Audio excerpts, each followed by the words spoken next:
So this first sip now isn't going to shock, and we'll be able to judge it much better.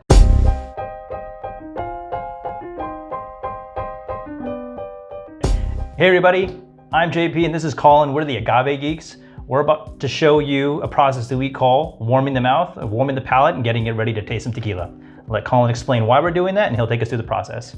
Yeah, you never want to judge any spirit by the first sip. Technically, that first sip, it's a high-proof alcohol. It's going to shock your palate.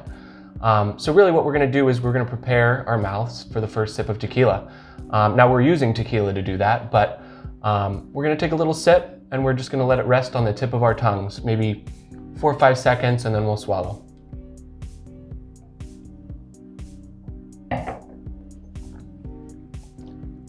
All right. Next step, I'm going to take a little more. We're going to swish it around our gums. So same amount, just kind of swish it through the gum area.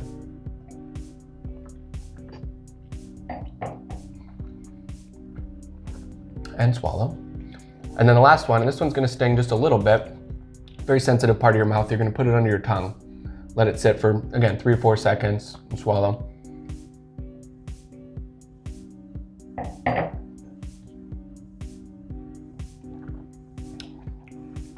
So technically we have prepared our mouth for the first sip of tequila. So this first sip now isn't going to shock, and we'll be able to judge it much better. Right.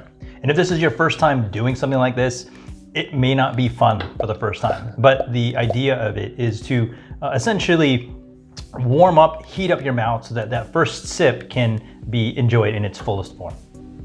Cool. Thanks, Colin. Yeah.